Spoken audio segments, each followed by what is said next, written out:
Good evening and welcome to Pakistan Today News from our London studio. I'm Chris Taylor. Despite U.S. President Donald Trump's claims of internal regime infighting, analysts say Iran appears strategically united after months of ongoing conflict. According to The Guardian, recent reports suggest that leadership losses and sustained external pressure have not fractured Tehran's decision-making structure. Instead, Iran's top military and political institutions continue coordinated operations under what analysts describe as a unified wartime strategy. Experts believe Trump's remarks may be intended as psychological pressure, but Iran is reportedly tightening internal cohesion and using the regional conflict as leverage in broader diplomatic negotiations. The situation remains tense as developments continue across the region. Iranian Foreign Minister Abbas Araghchi is in Pakistan on his first official visit after the first round of dialogue, where he held key meetings with the country's leadership, including Prime Minister Shehbaz Sharif, Deputy Prime Minister and Foreign Minister Ishaq Dar, and Chief of Defense Forces Field Marshal Syed Asim Munir. Diplomatic sources say discussions focused on regional security, border management, and strengthening bilateral cooperation. Interior Minister Mohsen Naqvi and National Security Advisor Asim Malik were also present, alongside senior members of the Iranian delegation. Both sides agreed to enhance security coordination and reaffirmed their commitment to peace and stability in the region.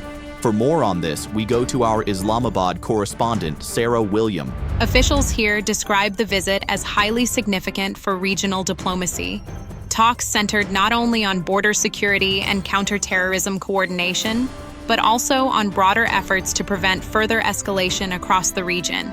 Pakistani and Iranian officials stressed the importance of maintaining diplomatic channels as wider Iran-US negotiations continue.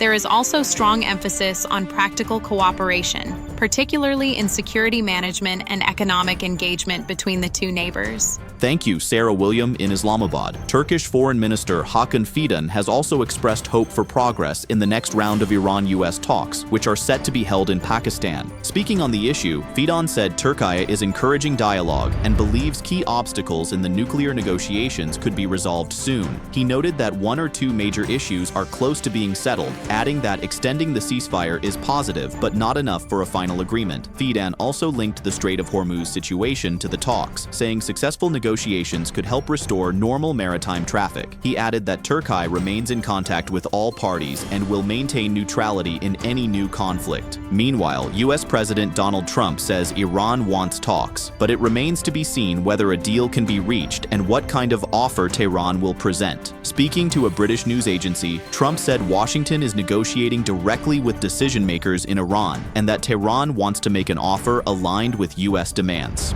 U.S. Secretary of State Marco Rubio said Washington is increasing economic pressure under what he called Operation Economic Fury. The U.S. Treasury Department announced new sanctions on a China-based oil refinery, 40 shipping companies, and multiple oil tankers linked to Iran. At the same time, U.S. Central Command said forces intercepted another Iranian-flagged vessel accused of violating a naval blockade.